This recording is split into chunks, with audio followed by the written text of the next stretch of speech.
Cricket ইতিহাসে রচিত হলো এক নতুন অধ্যায়। পেশাদার ক্রিকেটে প্রথমবারের মতো 5 বলে 5 উইকেট নেওয়ার কীর্তি গড়লেন আয়ারল্যান্ডের অলরাউন্ডার কার্টিস হ্যাম্পার। এমন নজিরবিহীন অর্জন এর আগে কখনো দেখেনি আন্তর্জাতিক কিংবা ঘরোয়া পেশাদার ক্রিকেটে। বৃহস্পতিবার 10 জুলাই আয়ারল্যান্ডের ইন্টার প্রভিন্সিয়াল টি-20 টুর্নামেন্টে মনস্টার রেডসের হয়ে নর্থ ওয়েস্ট ওয়ারিয়র্সের বিপক্ষে মাঠে নামেন 26 বছর বয়সী ক্যাম্পার। ব্যাটে বলে অসাধারণ পারফরম্যান্সে ম্যাচের নায়ক বনে যান এই আইরিশ ক্রিকেটার।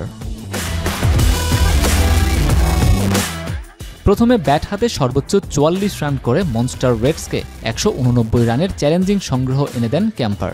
এরপর বল হাতে ইতিহাস গড়ে ফেলেন এই অলরাউন্ডার।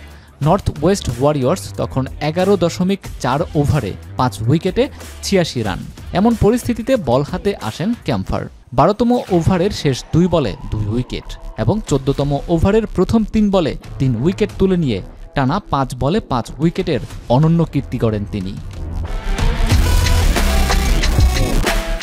ম্যাচ শেষে মজা করে তিনি বলেন, ম্যাচে আরেক ব্যাটার থাকলে হয়তো 6 বলে 6 উইকেট নিতে পারতাম না, যেটা হয়েছে সেটাই বিশেষ।